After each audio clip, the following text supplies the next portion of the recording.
Assalamualaikum warahmatullahi wabarakatuh.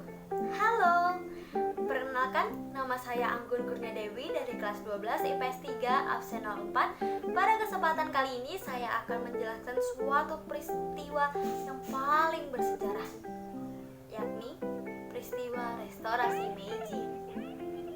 Apa sih restorasi Meiji itu? Kita simak yuk. Baiklah, sebelum kita memasuki materi restorasi Meiji, kita harus memahami terlebih dahulu istilah dan tokoh yang akan kita bahas pada materi restorasi Meiji. Pada zaman dahulu kala, Jepang memiliki pemerintahan. Nama pemerintahannya yakni Pemerintah Bakufu. Pemerintah Bakufu memiliki seorang kaisar. Sebenarnya di Jepang sudah ada kaisar waktu itu. Kaisar yang dimaksud Jepang adalah titisan Dewa Amaterasu atau Dewa Matahari. Beliau dianggap perantara rakyat dan dewa sehingga tugasnya hanya mengurusi kepercayaan. Oleh karena itu, keberadaan kaisar terbelenggu di kerajaan. Akhirnya, timbullah keluarga besar di Jepang. Keluarga besar yang paling terkenal adalah Shogun Tokugawa. Mereka termasuk dalam golongan bangsawan. Mereka memiliki banyak sekali pendukung, sehingga mereka dipilih oleh kerajaan untuk menjalankan roda pemerintahan. Keshogunan memiliki bawahan yakni daimyo atau gubernur. Setiap daimyo memiliki pasukan samurai. Mereka memiliki prinsip bunuh diri atas nama harga diri atau biasa dikenal dengan harakiri. Kebijakan Sakoku. Sakoku artinya adalah negara tertutup. Sakoku merupakan kebijakan luar negeri isolasionis yang diterapkan di Jepang, terutama pada masa kepemimpinan Shogun Tokugawa Iemitsu. Kebijakan ini membatasi hubungan dagang hingga hubungan diplomatik Jepang dengan negara lainnya. Penerapan kebijakan ini berlangsung semenjak tahun 1633 hingga tahun 1853. Kebijakan ini juga diikuti dengan penerapan politik isolasi.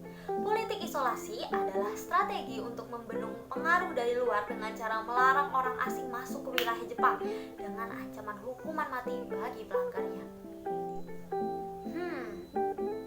Kira-kira apa ya yang melatar belakangi Shogun Tokugawa menerapkan kebijakan ini? Latar belakang kebijakan ini adalah perilaku bangsa Portugis dan bangsa Belanda yang dianggap menimbulkan kekacauan di Jepang. Selain berdagang, konon beberapa negara Eropa seperti bangsa Portugis juga menyebarkan agama Kristen. Di mata para penguasa Jepang, agama Kristen menjadi faktor pendorong dari terjadinya peristiwa sebuah kerusuhan, yaitu pemberontakan Shimabara semenjak 17 Desember 1637 hingga 15 April 1638. Hal tersebut semakin mendukung penerapan kebijakan isolasi Jepang. Pemerintah Jepang semakin yakin nih, wah gue harus nutup negara gue nih, gak bisa dibiarin. Politik ini dilancarkan dengan tujuan supaya Jepang mampu melestarikan kebudayaannya secara terus-menerus. Bahkan, Shogun menganggap penyebaran agama dari luar adalah ancaman bagi kebudayaan dan stabilitas politik Jepang dan kekuasaan Shogun. Apa benar ya alasannya cuma itu aja? Enggak, bukan itu aja. Ternyata ada alasan lain mengapa Keshogunan Tokugawa menerapkan politik isolasi. Di antaranya, Keshogunan Tokugawa ini tidak ingin posisinya di pemerintahan Jepang dilengsarkan oleh siapapun. Makanya ia segera mengantisipasinya dengan menutup Jepang dari pengaruh barat.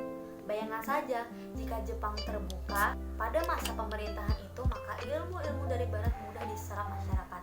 Apabila ilmu itu masuk ke masyarakat, maka masyarakat kemungkinan besar bisa memiliki pemikiran yang lebih maju atau dapat dikatakan open-minded. Akhirnya, mereka mulai menyadari dan mencari-cari di mana keberadaan kaisar. Kenapa posisi pemerintahan ini harus ke Shogunan Tokugawa? Kenapa pemerintahan tidak dijalankan saja oleh kaisar? Nah, Keshogunan Tokugawa tidak menginginkan itu terjadi. Back to the topic.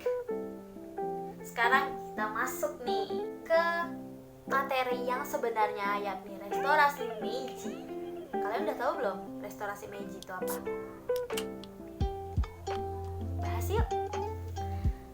Restorasi Meiji dikenal juga dengan sebutan Meiji Ishin, revolusi, atau pembaharuan. Jadi, restorasi Meiji adalah rangkaian kejadian yang menyebabkan perubahan pada struktur politik dan sosial di Jepang.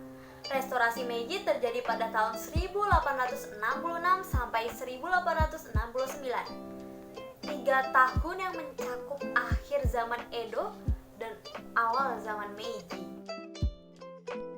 Langsung aja, kita harus tahu nih, apa sih sebenarnya penyebab restorasi Meiji itu? Sejak tahun 1603, Jepang berada dalam kekuasaan Keshogunan Tokugawa. Seperti yang kita tahu, shogun memegang kekuasaan tertinggi di negara yang wewenangnya diberikan oleh kerajaan. Sementara, kerajaan hanya memegang otoritas simbolis seperti kepausan di Eropa. Pada era ini, kondisi Jepang sangat mengenaskan. Pemerintahan feodal dan tangan besi keshogunan membawa Jepang ke dalam masa-masa kegelapan selama berabad-abad karena adanya politik isolasi. Emang separah apa sih? Hampir sama dengan negara-negara Asia lain, ekonomi Jepang saat itu masih sangat bergantung pada pertanian dan hanya memiliki sedikit sekali industri. Sektor ekonomi negara ini pun tertutup dengan perdagangan internasional dari 1636 sampai 1853. Bayangkan ya, Jepang negara yang gak punya hubungan perdagangan internasional dengan negara lain selain Belanda, gak punya hubungan diplomatik yang erat dengan negara lain, dan Jepang ini berada dalam kesendiriannya. Mandiri juga enggak, tapi asing aja gitu sama dunia luar. Selain itu, teknologi militer Jepang masih sangat terbelakang jika dibandingkan dengan teknologi barat, sehingga sangat rentan mengalami kolonialisasi. Bertahun-tahun lamanya, Angkatan Laut Amerika Serikat datang ke pelabuhan Shimodo dan Hakodate dipimpin oleh seorang komodor Amerika, Matthew C. Perry. Mereka datang ke Jepang menggunakan kapal perang besar dengan persenjataan dan teknologi canggih pada tahun 1853. Tujuan utusan Amerika Serikat itu adalah untuk mencoba membuat sebuah perjanjian agar Jepang membuka perdagangan internasional.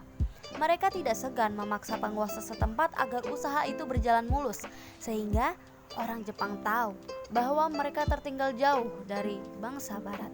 Setelah peristiwa itu, tokoh Jepang Daimyo Shimazu Nariakira menyimpulkan bahwa jika kita mengambil inisiatif, kita bisa mendominasi. Jika tidak, kita akan didominasi. Hal ini menyebabkan Jepang membuka pintunya untuk teknologi asing. Sejak saat itu, Jepang mulai terbuka untuk mengambil pengetahuan teknologi dari barat. Eits, jangan senang dulu. Kehadiran pengaruh barat menimbulkan pro kontra di dalam lingkar penguasa Jepang sendiri. Jadi mulai ada nih perseteruan di internal negara Jepang. Beberapa samurai mengungkapkan bahwa mereka menginginkan pengusiran orang asing tersebut. Udah deh, orang itu mengancam kebudayaan kita, gak usah deh didateng-datengin. Beberapa yang lain memutuskan bahwa sebenarnya banyak loh yang bisa kita pelajari kalau kita ini terbuka sama bangsa barat. Ada juga yang berpendapat, ya udah kita datengin aja bangsa barat ke kita berteman, kita ambil positifnya, kita ambil manfaatnya untuk kita ambil ilmunya, lalu kalau udah gak berguna dan kita udah cukup siap sebagai negara yang hebat, kita usir mereka. Ada yang bilang gitu juga. Istilahnya mah kata mereka, etikanya timur, ilmu pengetahuannya barat. Satsuma dan Chosu yang merupakan kelompok oposisi shogun pada dasarnya tidak setuju dengan mempelajari beberapa nilai baru dari barat. Namun mereka mengharapkan Jepang ini dapat membentuk kekuatan nasional yang lebih besar dan tidak tunduk pada siapapun, termasuk negara-negara barat. Mereka juga mengharapkan kehadiran seorang kaisar yang mampu membawa Jepang menjadi kekuatan yang disegani dunia. Aliansi Satsuma, Chosu, dan Perang Boshin tahun 1868. Pada tahun 1866, daimyo dua wilayah Jepang Selatan, Hisamitsu dari Satsuma Domain dan Kido Takayoshi dari Chosu Domain, membentuk membentuk sebuah persekutuan melawan keshogunan Tokugawa. Ini udah mulai seru ya, mulai ada pemberontakan dari suatu kelompok.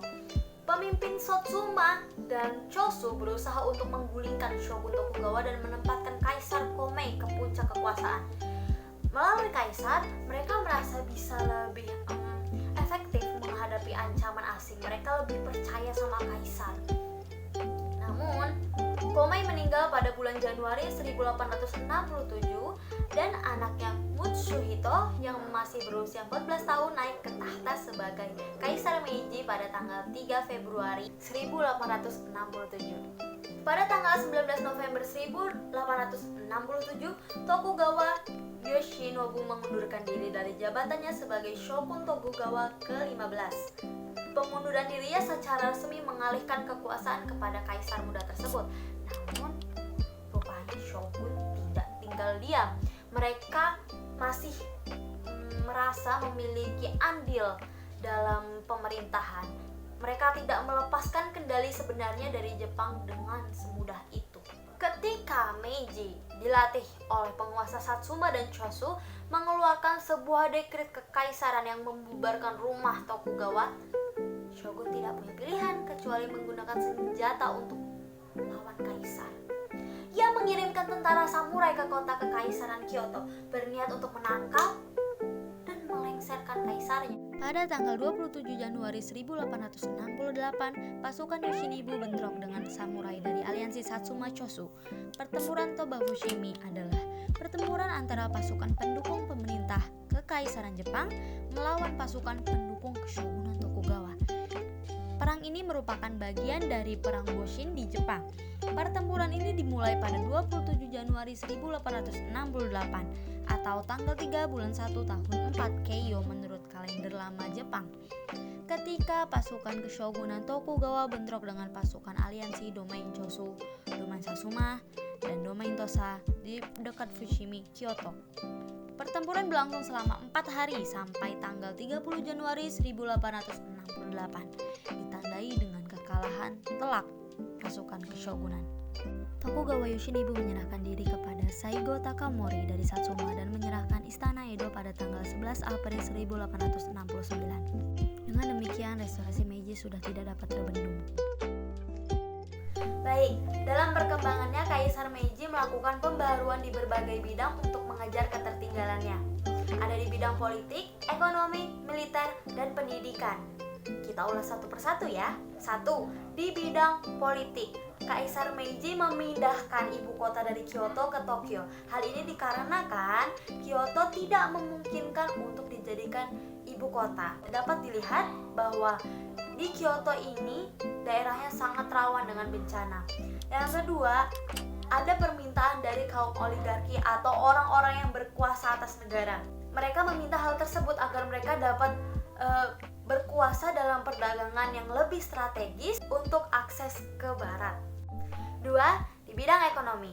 Dalam hal ini, Jepang berhasil meningkatkan seluruh sektor perekonomiannya, yakni ada pertanian, peternakan, dan perikanan. Yang kedua, Jepang menerapkan dumping policy atau penjualan produksi di luar negeri ini lebih murah, tapi kalau di dalam negeri, barang-barang tersebut dijual dengan harga yang lebih mahal. Hal ini dikarenakan Jepang ingin menekan kebiasaan hidup konsumtif di masyarakatnya. Misalnya, Jepang menjual motor ke Indonesia dengan harga sekian. Nah, di Jepang itu lebih mahal karena mereka masih menerapkan budaya sehat dengan berjalan kaki kemanapun dan kapanpun. Gitu. 3. Bidang militer. Jepang terdiri dari 2 keluarga besar, yakni Chosu dan Satsuma. 2 keluarga besar ini memiliki peran dan tugasnya yang berbeda. Keluarga Chosu menangani angkatan darat dengan meniru Jerman, lalu keluarga Satsuma menangani angkatan laut, mencontoh Inggris. 3.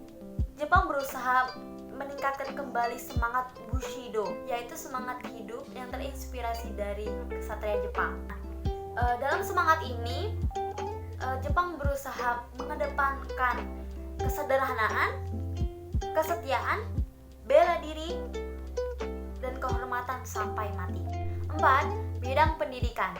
Jepang meniru sistem barat dalam pendidikannya karena seperti pedoman sebelumnya, etikanya orang timur, ilmu pengetahuannya orang barat. 2. Jepang berusaha mengajarkan Shintoisme dan Buddhisme. 3. Pada tahun 1871, Jepang membentuk Departemen Pendidikan. 4. Jepang membentuk undang-undang untuk anak 6-14 tahun yang memuat peraturan bahwa anak usia tersebut bebas uang sekolah. Ya, akhirnya kita sampai pada bagian akhir dari materi ini, dampak restorasi Meiji. Seperti yang kita tahu, restorasi Meiji membawa dampak besar bagi Jepang dan dunia. Yang pertama, perubahan ekonomi dan sosial sejalan dengan transformasi politik periode Meiji. Meski ekonomi masih bergantung pada pertanian, industrialisasi merupakan tujuan utama pemerintah yang mengarahkan pengembangan industri strategis, transportasi, dan komunikasi. Pemerintah berupaya untuk fokus mengembangkan industrialisasi agar tidak tertinggal dengan bangsa barat. 2. Kemajuan transportasi. Jalur kereta api pertama dibangun pada tahun 1872 dan pada tahun 1890 negara ini telah memiliki rel kereta api sepanjang 1.400 mil atau setara dengan 2.250 km. Jaringan telegraf pun dibangun untuk menghubungkan semua kota besar pada tahun 1880. 3. Perusahaan berkembang pesat. Perusahaan swasta juga didorong oleh dukungan keuangan pemerintah dan dibantu oleh institusi sistem perbankan bergaya Eropa pada tahun 1882. 4.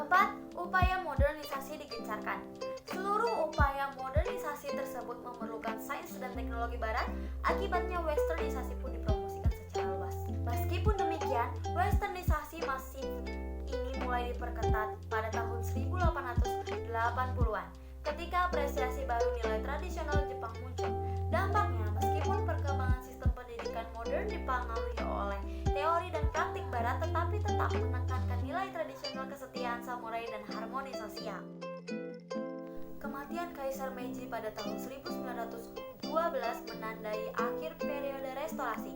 Walaupun demikian, beberapa pemimpin penting Meiji dibawa sebagai negarawan tua atau Genro di rezim baru pada tahun 1912 dari Kaisar Taisho dan terus berusaha menjadikan Jepang sebagai negara besar pesaing negara-negara barat. Tidak seperti negara lainnya atau kerajaan lainnya, Jepang ini selalu belajar dari sejarah.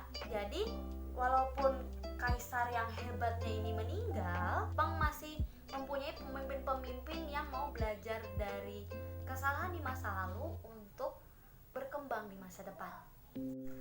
Baiklah, cukup sekian dari saya, kurang lebihnya mohon maaf. Salam bahagia, salam budaya Anggun Kurnia. Wassalamualaikum warahmatullahi wabarakatuh.